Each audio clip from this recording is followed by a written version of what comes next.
ऐसे हर सेक्टर को इससे फायदा होता है। इंफ्रास्ट्रक्चर विकास का सीधा लाभ हमारे नौजवानों को होता है, उन्हें ज्यादा रोजगार मिलते हैं। आंध्र प्रदेश के भी हजारों युवाओं को इन इंफ्रा प्रोजेक्ट से रोजगार के नए मौके मिल रहे हैं। మిత్రులారా, ఇంత భారీ స్థాయిలో మౌలిక వసతులు అభివృద్ధి జరగడం వల్ల ఆర్థిక వ్యవస్థలో మల్టీప్లయర్ ఎఫెక్ట్ ఏర్పడుతుంది. నిర్మాణ రంగంలో కావలసిన రా మెటీరియల్స్, సిమెంట్ అయినా స్టీల్ అయినా రవాణా వంటి రంగాలకు గణనీయమైన డిమాండ్ ఏర్పడుతుంది. దీనివల్ల తయారీ పరిశ్రమలకు బలం ఏర్పడుతుంది. ఈ పరిశ్రమల ద్వారా మన యువతకు నేరుగా ఉద్యోగ అవకాశాలు పెరుగుతాయి. ఆంధ్రప్రదేశ్లో వేలాది మంది యువకులకు ఈ ప్రాజెక్టుల వల్ల సరికొత్త ఉపాధి అవకాశాలు కూడా లభిస్తాయని తెలియజేస్తున్నాను. साथियों, मैंने लाल किले से कहा था कि विकसित भारत का निर्माण गरीब, किसान, नौजवान और नारी शक्ति इन 4 पिलर्स पर होगा।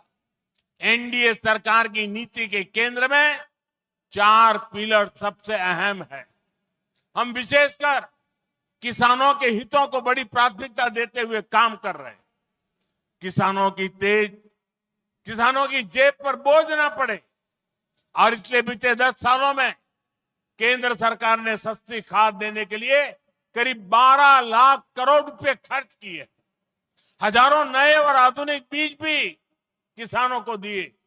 पीएम फसल बीमा स्कीम के तहत आंध्र प्रदेश के किसानों को अब तक 5,500 करोड़ रुपए का क्लेम मिल चुका है।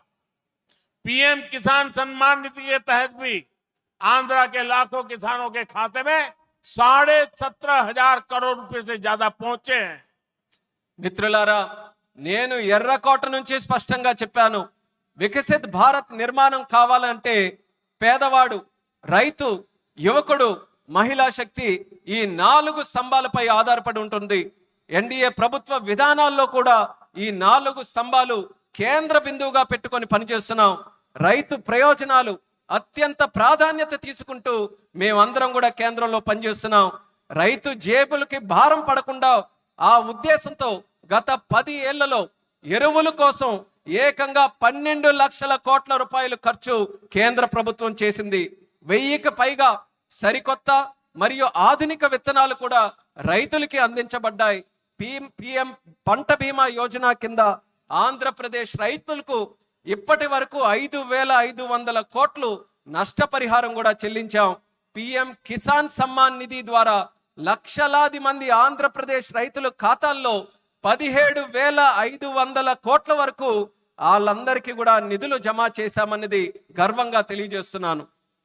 साथियों, आज पूरे देश में सिंचाई के प्रोजेक्ट्स का जाल बिछाया जा रहा है। रिवर लिंकिंग का काम भी, उसका अभियान भी शुरू किया गया। हमारा लक्ष्य है कि हर खेत को पानी मिले, किसानों को पानी की दिक्कत ना हो। यहां नई सरकार बनने के बाद पोलवरम प्रोजेक्ट में भी नई गति आई। आंध्र प्रदेश के लाखों करोड़ों लोगों का इस प्रोजेक्ट से जीवन बदलने वाला है। पोलवरम प्रोजेक्ट तेजी से पूरा हो, इसके लिए केंद्र के एनडीए सरकार से राज्य सरकार को पूरी मदद दी जा रही है. మిత్రులారా, దేశవ్యాప్తంగా ఇరిగేషన్ ప్రాజెక్టులు నిర్మిస్తున్నాం. అలాగే నదుల అనుసంధాన కార్యక్రమం కూడా మేము ప్రారంభించాం. మా లక్ష్యం ప్రతి పొలానికి నీరు అందించాలి, రైతుకి నీటి సమస్య అనేది రాకూడదు. ఇప్పుడు రాష్ట్రంలో ఎన్డీఏ ప్రభుత్వం ఏర్పడిన తర్వాత పోలవరం ప్రాజెక్టు పనుల్లో కూడా వేగం మరింత పుంజుకుంది. ఈ ప్రాజెక్టు ద్వారా లక్షలాది కోట్లాది మంది ప్రజలు, రైతుల తాలూకా జీవితం మారబోతుంది. పోలవరం ప్రాజెక్టు త్వరగా పూర్తవ్వాలని కేంద్ర ఎన్డీఏ ప్రభుత్వం అలాగే రాష్ట్ర ఎన్డీఏ ప్రభుత్వం పూర్తిగా సహకారంతో కలిసిమెలిసి పనిచేస్తాయని తెలియజేస్తున్నాను. साथियों, आंध्र की धरती ने दशकों से भारत को स्पेस पावर बनाने में बहुत बड़ी भूमिका निभाई है.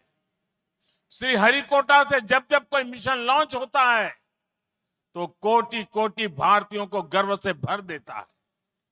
करोड़ों भारतीय नौजवानों को यह क्षेत्र स्पेस के प्रति आकर्षित करता रहा है. अब आज देश को हमारे डिफेंस सेक्टर को मजबूत करने वाला नया संस्थान भी मिला है। कुछ देर पहले हमने डीआरडीओ की नई मिसाइल टेस्टिंग रेंज की आधारशिला रखी है। नागया लंका में बनने जा रही नवदुर्गा टेस्टिंग रेंज मां दुर्गा की तरह देश की डिफेंस पावर को शक्ति देगी। मैं इसके लिए भी देश के वैज्ञानिकों को, आंध्र प्रदेश के लोगों को बधाई देता हूं। మిత్రులారా, మన ఆంధ్ర భూమి దశాబ్దాలుగా భారతదేశానికి అంతరిక్ష శక్తి అవతరించడంలో ప్రధాన పాత్ర పోషిస్తుంది. శ్రీహరికోట నుంచి లాంచ్ అయ్యే ప్రతి రాకెట్ ప్రయోగం కోట్లాది మంది భారతీయుల్ని గర్వపడేలా చేస్తుంది. అలాగే కోట్లాది మంది భారతదేశ యువకులను ఈ అంతరిక్ష రంగం ఇప్పుడు ఆకర్షిస్తుంది. ఇప్పుడు దేశ రక్షణను బలోపేతం చేసే ఒక కొత్త సంస్థను కూడా మనం ప్రారంభిస్తున్నాం. కొద్దిసేపటి క్రితం DRDO Navadurga missile launching range కి శంకుస్థాపన చేశాం. నాగాయలంకలో నిర్మించబోయే ఈ కేంద్రం మన కనకదుర్గమ్మల దేశ రక్షణకు శక్తిని నిరంతరం కూడా ఇస్తుంది. ఇందుకు శాస్త్రవేత్తలకు, ఆంధ్ర రాష్ట్ర ప్రజలకు హృదయపూర్వకమైనటువంటి అభినందనలు నేను తెలియజేస్తున్నాను. साथियों, आज भारत की ताकत सिर्फ हमारे हथियार ही नहीं है, बल्कि हमारी एकता भी है। एकता का यही भाव हमारे एकता मॉल्स में मजबूत होता है। देश के अनेकों शहरों में एकता मॉल्स बनाए जा रहे हैं। मुझे खुशी है कि अब विशाखापट्टनम में भी एकता मॉल बनेगा। इस एकता मॉल में देश भर के कारीगरों, हस्तशिल्पियों के बड़े प्रोडक्ट एक ही छत के नीचे मिलेंगे। ये भारत की डायवर्सिटी से सबको जोड़ेगा। एकता मॉल से लोकल इकोनॉमी को भी गति मिलेगी और एक भारत श्रेष्ठ भारत की भावना की भी और अधिक मजबूत होगी। మిత్రులారా, ఈ రోజు భారత్ యొక్క శక్తి కేవలం ఆయుధాల్లోనే లేదు, మన ఐక్యతలో కూడా ఉంటుంది. ఈ ఐక్యత భావమే మన ఏక్తా మాల్స్ కు మరింత బలోపేతం చేస్తుంది. దేశంలో అనేక నగరాల్లో ఈ మాల్స్ ని మనం నిర్మించబోతున్నాం. ఇప్పుడు విశాఖపట్నంలో కూడా ఒక ఏక్తా మాల్ నిర్మించడం కోసం మనం ఈ రోజు శంకుస్థాపన చేశాం. దానికి నాకెంతో ఆనందంగా ఉంది. ఇక్కడ దేశవ్యాప్తంగా ఉన్న హస్త కళాకారులు వాళ్ళ ఉత్పత్తులు ఒకే చోట అందుబాటులో మనకు ఉంటాయి. ఈ మాల్ భారత వైవిధ్యాన్ని అనుసంధానిస్తుంది. లోకల్ ఎకానమీకి కూడా ప్రోత్సాహం ఇచ్చేలా ఈ మాల్ నడుస్తుంది. అలాగే ఏక్ భారత్ శ్రేష్ఠ భారత్ అనే భావనను మరింత బలోపేతం చేస్తుందని తెలియజేస్తున్నాను. साथियों, अभी हमने चंद्रबाबू जी को सुना। उन्होंने 21 जून अंतर्राष्ट्रीय योगा दिवस की चर्चा की।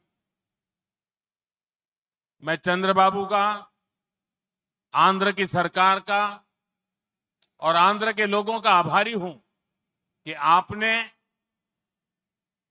अंतर्राष्ट्रीय योग दिवस के लिए देश का प्रमुख कार्यक्रम आंध्र में करने के लिए निमंत्रण दिया।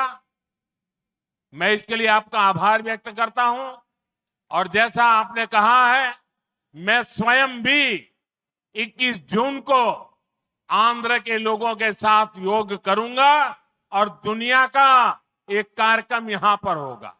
इस कार्यक्रम का महत्व इसलिए भी है कि अंतर्राष्ट्रीय योग दिवस का 10 साल की यात्रा का ये 10वीं साल का महत्वपूर्ण पड़ाव है। पूरे विश्व में योग के प्रति एक आकर्षण है। इस बार पूरी दुनिया 21 जून को आंध्र की तरफ देखेगी और मैं चाहूंगा कि आने वाले 50 दिन पूरे आंध्र में योग को लेकर के एक जबरदस्त वातावरण बने, स्पर्धाएं हो और वर्ल्ड रिकॉर्ड करने का काम आंध्र प्रदेश करके पूरी दुनिया को चकित कर दे।